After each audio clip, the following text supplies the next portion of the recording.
আমরা এই ভিডিওতে অনার্স ফার্স্ট ইয়ারের ইংলিশ ডিপার্টমেন্টের ইন্ট্রোডাকশন টু প্রোজ এর সাজেশন দিচ্ছি। আমরা এটাকে 3 পার্টে ডিভাইড করছি, পার্ট বি, পার্ট সি এবং যেগুলো একটু লেস ইম্পর্টেন্ট কিন্তু পরীক্ষায় আসার সম্ভাবনা রয়েছে কিন্তু তুলনামূলক কম সেগুলো। ঠিক আছে, তো পার্ট এর সাজেশন আমরা দিচ্ছি না দেওয়ার কারণ হচ্ছে পার্ট এ হচ্ছে বেসিক বুঝে লেখার একটা টপিক। সো তোমাকে পার্ট এ এর জন্য কমন পেতে হলে বেসিক পড়া উচিত। যদি তুমি বেসিক পড়ে থাকো তো অবশ্যই তুমি কমন পাবে পার্ট এ থেকে। আর পার্ট এ না দেওয়ার আরও একটা কারণ হলো পার্ট এ তুলনামূলক কিছু পরীক্ষা ধরেই কমন আসছে না ন্যাশনাল ইউনিভার্সিটির। সো আমরা চাচ্ছি তুমি বেসিক জেনে পড়ো, তোমার কমন পড়ুক। ঠিক আছে, সো শর্টকাট টেকনিক অবলম্বন করো না পার্টের ক্ষেত্রে। পার্ট এটা একটু সেট সাজেশন ধরে বেসিকটা পড়ে নাও, অথবা মেইন স্টোরিগুলোতে ফোকাস করো বা পোয়েমগুলোতে ফোকাস করো। আর এখানে পার্ট বি, পার্ট সি এবং লেস ইম্পর্টেন্ট দেওয়া হচ্ছে। তোমরা প্রথমে লেস ইম্পর্টেন্টটাকে পড়ে নিবে, এটার উপর একটা ধারণা নিবে, তারপরে পার্ট সি পড়বে, তারপরে পার্ট বি পড়ে নিবে। তো পার্ট সিটাকে আগে কমপ্লিট করবে, এখান থেকে তোমাদের অনেক কমন থাকবে, পার্ট বি থেকেও কমন থাকবে, লেস ইম্পর্টেন্ট থেকেও দু একটা চলে আসার চান্স রয়েছে। তো তোমরা পুরোটাকে সুন্দর করে কভার করবে। আশা করা যায় এই সাজেশন থেকে তোমরা 80 থেকে 90% কমন পেয়ে যাবে। আর এমনভাবে কভার করবে বেসিকটা বুঝে যেন প্রশ্নগুলো ঘুরিয়ে দিলেও তোমরা অ্যান্সার করতে পারো। তো চলো আমরা প্রথমে পার্ট বি দিয়ে শুরু করি। পার্ট বি এর প্রথম প্রশ্ন রেখেছি, briefly discuss Bacon's aphoristic style in his essay of studies. দ্বিতীয় প্রশ্ন, what according to Lincoln are the unfinished task. 3 নাম্বার বলছে, what does Lincoln mean by new birth of freedom. 4 নাম্বার, explain Abraham Lincoln's concept of democracy. 5 নাম্বার প্রশ্নটা ইম্পেরিয়ালিজমের ওপরে। তোমরা এই ইম্পেরিয়ালিজমের ওপরে একটু ধারণা রাখবে, এই প্রশ্নটা বিভিন্নভাবে ঘুরিয়ে দিতে পারে, সব প্রশ্নের মানে বা অ্যান্সার কিন্তু সেম হবে। সো প্রশ্নগুলো দেখে নাও। প্রথমে হচ্ছে হোয়াই ডু ইউ, একটু মিস্টেক হয়েছে এখানে, হোয়াট ডু ইউ হবে, sorry. What do you understand by imperialism, or write a short note on imperialism. অথবা what was Orwell's attitude to imperialism. অথবা what real perspective did the writer get about imperialism. অথবা from the incident of shooting the elephant describe the evil of imperialism after George Orwell. Who was Nelson Mandela? What is his contribution to establishing democracy in South Africa? এরপরে 6 নম্বর বলছে, how did the writer have his revenge on the lady guest, or but I have had my revenge at last, elucidate with reference. এরপরের প্রশ্নটা হচ্ছে, does Somerset Maugham say but I was flattered and was too young to have learn to say no to a women. এরপরের প্রশ্ন 8 নাম্বার, what were the two valuable position of J Mandela and how did they feel proud of those.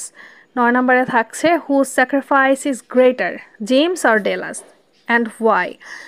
10 নম্বরে থাকছে, why is Ravi unwilling to join the funeral game.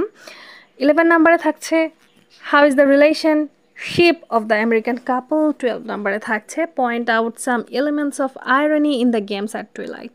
13 নম্বরে থাকছে, compare and contrast the two character Ravi and Raghu in the story games at twilight. এর সাথে আমাদের part B শেষ হয়ে যায়। এবার আমরা পার্ট সি এর ইম্পর্টেন্ট টপিকগুলো একটু দেখি। পার্ট সি এর প্রথমেই যে প্রশ্নটা important, discuss Bacon's prose style or write a note on the aphoristic style used by Bacon in his essay of studies. এই প্রশ্নটা কিন্তু পার্ট বি এর প্রথম প্রশ্নের সাথে সিমিলার। ঠিক আছে, এরপরে দেখো, what qualities of Bacon as an essayist do you find in of studies. তোমরা যারা আমার পিডিএফ কিনতে চাও আমাকে ইনবক্সে নক করে রাখতে পারো, আমি খুব তাড়াতাড়ি পিডিএফ দিয়ে দিব। অ্যান্ড তোমরা আগে থেকে মেসেজ দিয়ে রাখলে পিডিএফটা রেডি হওয়ার সাথে সাথে আমি তোমাদেরকে পাঠিয়ে দিব।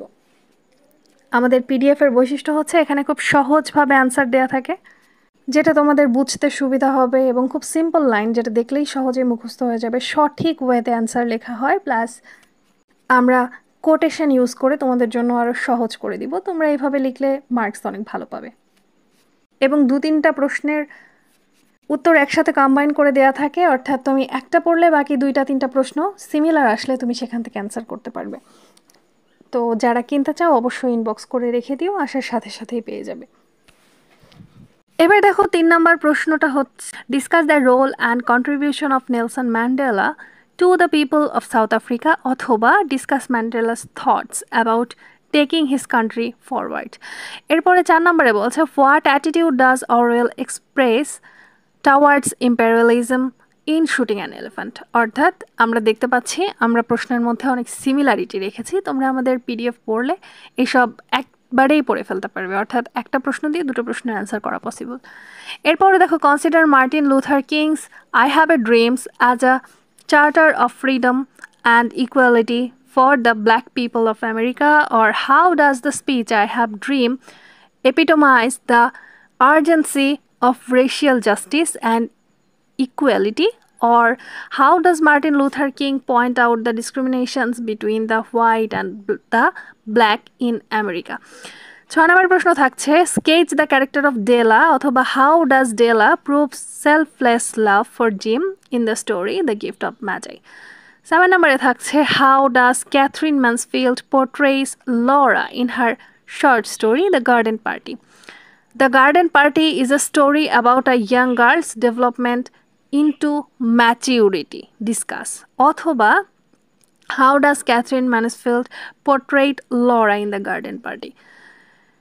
এরপরের প্রশ্ন দেখো 8 নম্বর critically analyze the relationship between the American husband and the wife as reflected in Cat in the Rain. অথবা what idea do you get about American society from the relationship of the couple in Cat in the Rain, or comment on the theme of alienation or isolation in the story Cat in the Rain. 9 নম্বর প্রশ্ন হচ্ছে comment on the spiritual regeneration and realization of Silas in Silas Marner, or narrate the process of realization and reservation of Silas Marner. 10 নম্বরে থাকছে sketch the character of Silas Marner or bring out the main traits of the character of Silas Marner.